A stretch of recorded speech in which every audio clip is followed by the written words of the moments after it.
Thank you. Well, first, I must tell you it's wonderful to be here, and I want to acknowledge the fact that my work family, my chair of my board, Carl Harrison, is here, and Rosemary Reed on our board. It's always wonderful to have work family with you. They're taping this for prosperity. I'm delighted to speak at this very important conference. The Institute for Cultural Diplomacy is critical in today's world, where diplomacy seems to take a back seat to successful domestic negotiations. I must admit, though, that I thought a mistake was made when I received the email invitation. Mr. Dunfried informed me, however, that he and his colleagues felt that the Cultural Alliance could be a model for cultural diplomacy in the United States. Though I was both flattered and intrigued by the description, the concept of using cultural diplomacy to accomplish our goals never occurred to me. The invitation to this conference forced me to look closely at what we do and how we work. This dissection of the Cultural Alliance gave me a wonderful opportunity for organizational self-examination from a new and refreshing perspective. Today, I'm going to tell you how arts and culture is a key to diplomacy in our work, to unite over 250 not-for-profit arts organizations representing more than 2,000 artists and arts administrators that serve diverse communities in the District of Columbia, Maryland, and Virginia, and have an economic impact of over $1.5 billion. One would think that our work would be easy, since all the organizations that we work with have art and culture as their common denominator. Now, when I say art and culture, I want you to understand that I'm talking about all forms of art: visual, music, dance, theater, and the written word. Together, the organizations comprise a vibrant and dynamic regional arts community. Separately, each organization uses art to inspire, build, and transform their communities. I have seen miracles. Organizations with little or no resources use their creative visions of big dreams, optimism, determination, and unbridled passion to transform desolate, dark, and evil, joyless places into community centers of creativity, development, and light. Art and culture excites and ignites confidence in young minds while serving as a conduit for creative thinkers. The Cultural Alliance is a vehicle to connect arts and cultural organizations across jurisdictional boundaries and arts disciplines. We unite organizations under one umbrella and provide services and opportunities that make it possible for them to connect to each other. In 1978, when the Cultural Alliance was founded, there was little or any organizational integration. The genesis for the idea to establish the alliance came from leaders in the fields of business, arts, and research. The leaders felt that if the organizations could cross jurisdictional boundaries and arts disciplines, that they would find ways to collaborate and partner. Though those organizations in the same discipline were aware of each other, there was little or any partnerships between organizations in different disciplines. To encourage the groups to consider coming together, the founders used two motivators. One was affordable health insurance, and the other was a ticketing outlet. A larger group would provide a better rate for health insurance. A discounted ticket outlet would make it possible for organizations with unsold tickets to sell them under one umbrella. As the years passed, more services were added. Business volunteers to assist with internal controls, workshops and forums, research and arts job bank, and in 2008, a web-based calendar, Culture Capital. The organizations paid a membership fee based on their budget and self-selected the services that they wanted. Now, the Cultural Alliance could be compared to their organizations would be countries of various sizes, cultures, and wealths. Some have one strong leader in developing governance structures with internal systems that are evolving. Others, regardless of size or wealth, have highly functioning governance and internal operations. There are organizations whose leaders have international reputations, like Michael Kaiser, president and CEO of the Kennedy Center, or Septine Weber, artistic director of the Washington Ballet. There are organizations with full volunteer staffs, and regardless of the discipline, size, and wealth of the organization, each is driven with a passion to serve their community with art and a passion to use art as a conduit to transform lives. Now, the Cultural Alliance has been described as a hub of a wheel, the center from which the organizations radiate. However, I prefer to think of us as bones. You never see your bones. You rarely think of them, but they are the frame to which your muscles and organs are attached. Though invisible to the eye, strong bones are essential to your well-being. Each bone has an important function, and though one might argue that some have greater significance than others, we would each be at a loss if asked which bones we would be willing to give up. These bones form the egoless, thankless, invisible skeleton quietly doing its job to support the body.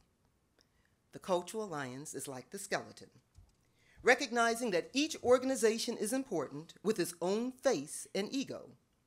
Our function is behind the scenes, stepping out in front to be the face of the organization only when it is judicious and only as a catalyst to promote their good works. Charles Wesley Emerson, the founder and first president of Emerson College in Boston and also a philosopher and a Presbyterian minister, wrote The Evolution of Expression. I thought of the 4 stages in this text when thinking about cultural diplomacy in the United States. Emerson describes 4 stages of expression, which I have adopted to describe the philosophy that we have used for the Cultural Alliance of Greater Washington. The first stage is the whole, which is the regional arts groups of all cultures, disciplines, locations, and sizes. The members are theaters, dance companies, choral groups, museums, art galleries, writing centers, major performance venues, and arts councils and commissions. The institutional budgets range from $25,000 to over $20 million, with staffs that are all volunteer to paid staffs of over 100.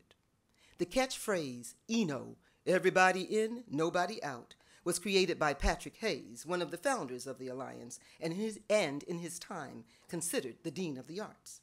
The second stage is the parts. Each individual organization is a unit unto itself, with different needs. The third stage is the service they offer to others. Each organization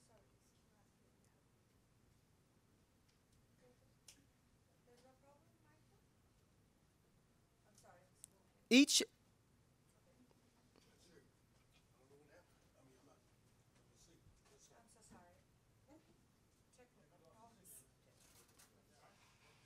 Do you want me? Oh, I'm back. We're back. We were on the third stage, right? The third stage is the service they offer to others. Each organization or cultural institution serves constituents within and outside of their jurisdiction with a common denomination of art and culture. That means that when I say their community, I don't want you to think that I'm just talking about a little community. Someone working in a little community, but globally as well. The fourth stage is the parts in relation to each other, which is the revelation stage and the most difficult to master, because most organizations are myopic, focused on what they do and their constituents. The Cultural Alliance plays the neutral role as the connector. We bring the arts organizations together through forums, affinity groups, and workshops. By promoting their individual works through one unit, Culture Capital, and selling tickets through Ticket Place, we highlight each entity together as a whole. Before I talk about diplomacy, let me give you a little bit more background information. From the time of its founding in 1978 through 1990, the Cultural Alliance was the only regional not-for-profit umbrella organization serving arts and culture in the greater metropolitan. The needs of the organization were great and varied from organization to organization. But we couldn't do and be all things to everyone. That's impossible. So as a result, we played an essential role in the development of other not-for-profits like Cultural DC, which finds space for organizations, and Cultural Tourism DC, which promotes museums, and through street signage marks the location and history of arts and cultural organizations and institutions in the District of Columbia. We've always had strong partnerships with the DC Commission of the Arts and Humanities and have, over the last 5 years, strengthened our partnerships with the other arts councils and commissions in Montgomery County, Maryland, Prince George's County, Fairfax, Arlington, and the city of Alexandria in Virginia. In the year 2004, we were approached to create a marketing entity for culture and art.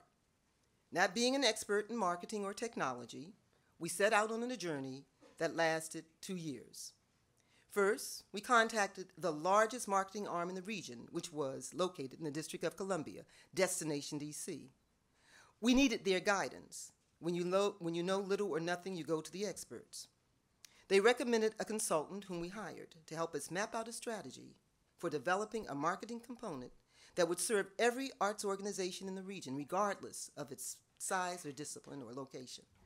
To ensure that we were on the right track, we held a series of forums with funders, tourism bureau heads, arts leaders, and our local newspaper, the Washington Post. We researched best practices and spoke to the developers of other web-based arts calendars in all parts of the country. To make it work, we had to have a universally accepted template that would be easy for the average person to navigate, house over 10,000 entities, and showcase the works of the organization so that a consumer would want to purchase their tickets. The process gave me the opportunity to review the cultural landscape and to gain a clear perspective of the challenges in marketing that the regional arts organizations faced. Because of the investment that we were requiring of the participants, I had to be certain that they would have high returns. Though we had outlined the priorities and put the systems in place to proceed, success depended on more than the development of the calendar. The calendar, in order to be successful, required the involvement of at least one staff member at each organization to post their shows and programs. This project had many moving parts, and for every organization that wanted to embrace it, there were 2 that did not. Regardless of the naysayers, we proceeded. Now, since the beginning of the millennium, the organization said they wanted comprehensive marketing. At one point, we felt as if we were herding cats. The group was clearly divided. We had to make a decision to continue because we believed the project was necessary, and frankly, we'd gone too far to turn back. We believed that this was a collaboration with tremendous possibilities. We were building a system and leveraging technology to create a successful regional marketing tool.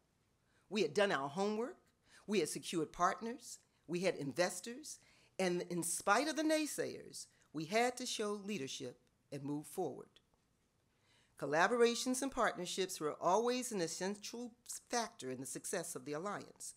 But the transformative changes in the organization occurred when the internet appeared on the scene.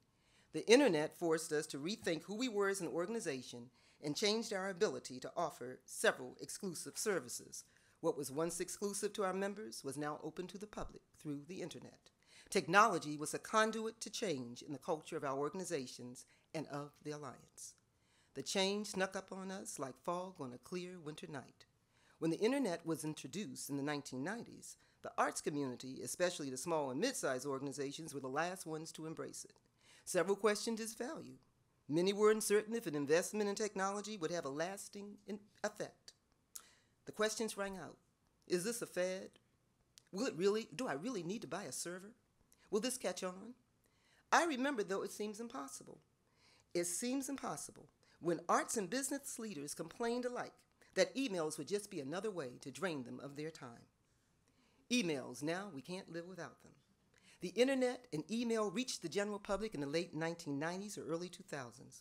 The point is, when we finally accepted technology as a necessary tool to successfully implement our work, we were struck by the realities of a major economic downturn, a downturn so powerful that it forced us to reassess our direction, digest and assimilate the change, and integrate this new reality affecting all of us. Change doesn't come easy, and most of us would like to believe that we are open to it. But I recently learned from my children, when it comes to technology, that they regard my husband and me as a traditional neighbor in Robert Frost's poem, Mending Wall.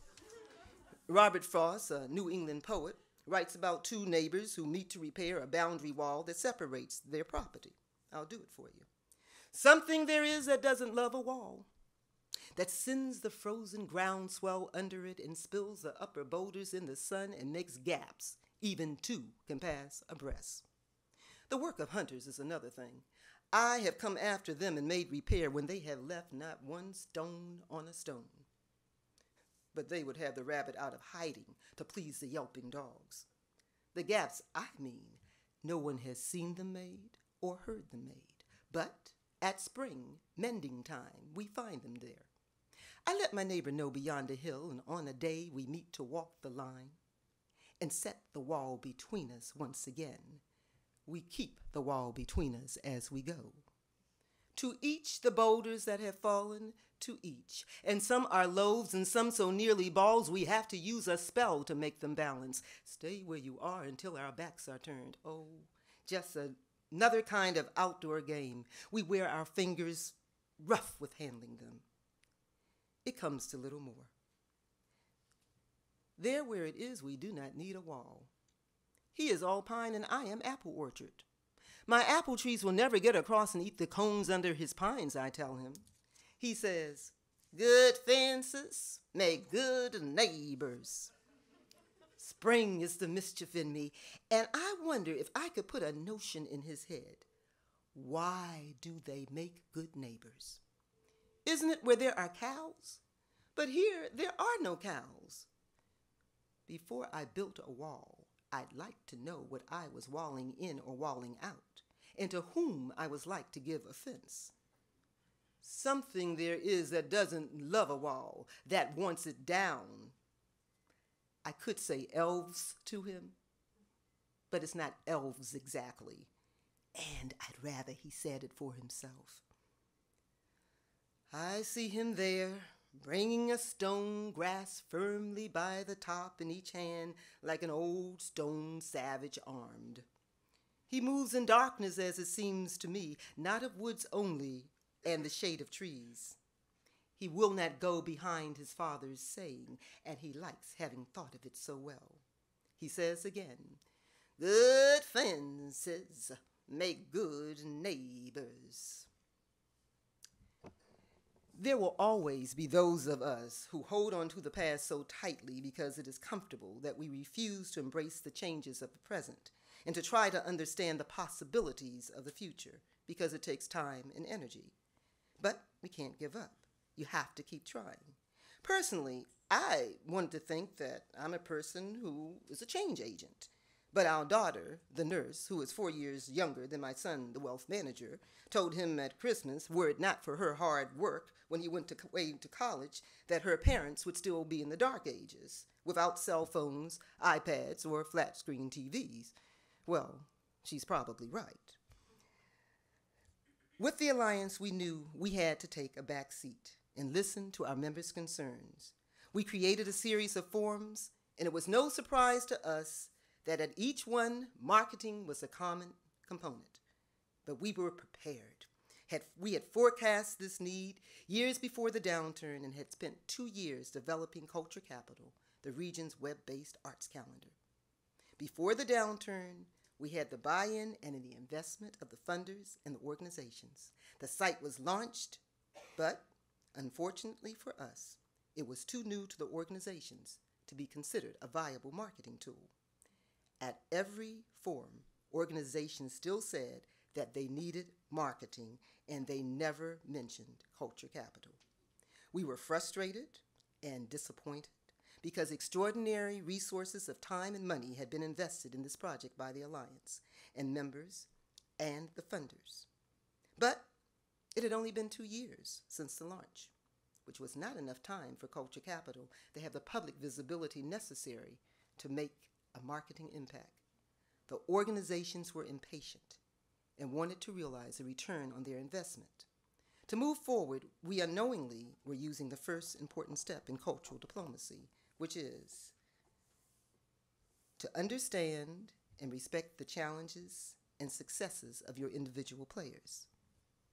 At the time of the economic downturn, the whole, which was the region, was not as important as the individual part, their organization. Each organization was engulfed in the challenges caused by an economic downturn that threatened the immediate survival of programs, staffing, and in some cases, entire organizations. We were certain that in time, culture capital would emerge as a viable arts and culture marketing tool and would make art and culture visible to the public. We continued to work with the members, keeping them engaged and making certain that they knew that we valued them. The Alliance staff went above and beyond all expectations to serve arts organizations with culture capital and kept the doors open to the naysayers.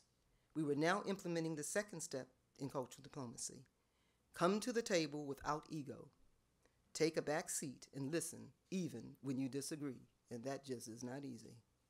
To ensure participation from those organizations that could not afford to participate, some of the arts councils and commissions created an umbrella for organizations in their jurisdictions and paid the fee, making it possible for small and mid-sized organizations to participate, everybody in, nobody out. Over a period of 4 years, from the launch in the spring of 2008 to the fall of 2012, the visitation to Culture Capital increased from 3,000 a month to 40,000 a month. Within this same period, we had to encourage organizations to complete an economic impact study and audience survey for Americans for the Arts, the nation's leading nonprofit organization for advancing the arts and arts education. We coordinated the regional study in partnership with arts councils and commissions in greater metropolitan region. We pooled our resources and presented the data at a region-wide press conference, using technology to spotlight each region's data in a collaborative video which highlighted the elected officials from each of the 6 jurisdictions that comprise the greater Washington region. The Cultural Alliance moderated the press conference, but the region was the star. Arts councils and commissions placed the video on their websites, as did several organizations. Because the elected officials were in the video, the elected officials were aware of the value of art and culture in their jurisdiction and of its regional impact. This is of great benefit to our members because the video is a tool for advocacy. Cultural diplomacy lesson number 3 and 4. Be bold enough to give the players the opportunity to work together by empowering them to find the solution to problems. And 4, maintain the role of servant leader, working behind the scenes. The Cultural Alliance Board is representative of arts leaders of large and small organizations, of arts councils and commissions, and large and small businesses. The discussion at the board meetings is exciting and intense, but at the end of the day, we value our individual member organizations, their work, and their expertise. Another Frost poem entitled Two Tramps in Mud Time illustrates conflicting views. A man chopping wood on his property one mild spring morning is enjoying the task when he's approached by 2 lumberjacks looking for work.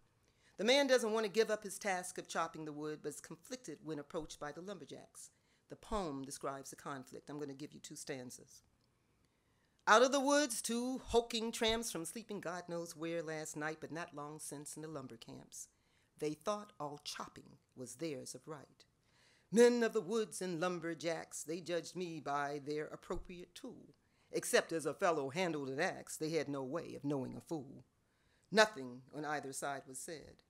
They knew they had but to stay their stay, and all their logic would fill my head, as that I had a right to play with what was another man's work for gain. My right might be love, but theirs was need, and where the 2 exist in twain, theirs was a better right agreed. But yield who will to their separation. My object in living is to unite my avocation and my vocation, as my 2 eyes make one in sight.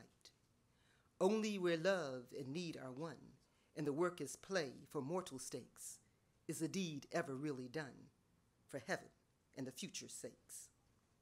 Among other things, these lines confirm for me that when 2 opposing groups come together, one with more expertise than the other, but both focused on the same task, that regardless of ownership and expertise, they can unite. So to recap, for soft diplomacy, we've learned, 1, it's necessary to understand and respect the challenges and successes of the individual players. 2, to come to the table without ego. Take a back seat and listen, even when you disagree.